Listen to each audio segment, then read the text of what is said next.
Police emergency. What's the address? What's going on? We just heard, I don't know, 6 or 7 gunshots.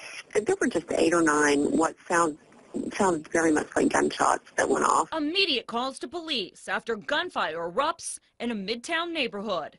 Panic sets in for Jillian Iloff. What if they were right there and a bullet went through the wall? And all the mother of 2 can think about. Oh my gosh, my babies. She immediately calls 911. It just rang and rang. And while she waits, I thought, okay, I wonder if something really bad has happened. 2 minutes later, someone answers. There were at least 7 gunshots that were just outside. Jillian can't believe it. You just have that extreme fear of not knowing where exactly it's coming from, what is going on.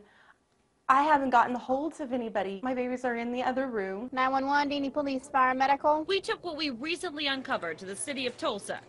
They say this time, an operator called in sick. In this particular case, had there been a 4th call taker on duty, that call would have been handled, but for the rest of the evening, that 4th call taker would have been unnecessary. Baxter says the city staffs the call center based on trends of when it's expected to be busiest. But 2 News looked through call records over the past year and found operators answer police calls in an average of 26 seconds. Still more than 2.5 times as long as the national average set in place by the National Emergency Number Association. That's the organization 911 centers across the country look to for high standards and integrity. It's a story 2 News first started looking into a year ago when we uncovered the problem with overtime at the 911 center and brought it to the city.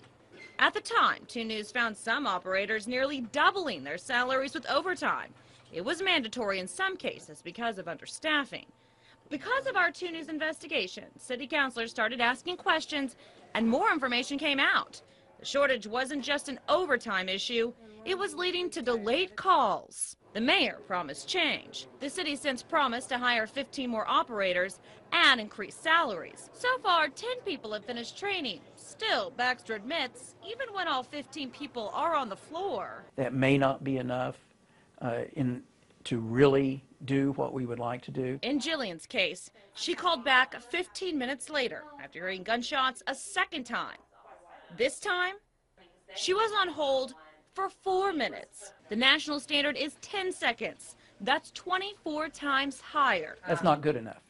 It's not good enough. Baxter admits improvements will take time. It's a personal liability if it's not a legal liability, because I feel horrible when something happens and we can't be there as fast as we know we could because we just didn't have the people to handle it. It's a concern Councilor G.T. Bynum shares.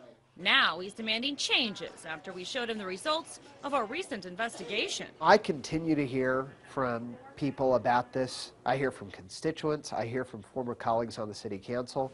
Certainly Channel 2 has been very active on this and making me aware of concerns that you all have heard about. Bynum has asked city leaders to speed up plans on having other operators answer non-emergency calls outside business hours. For example, right now the center answers animal welfare calls after 5.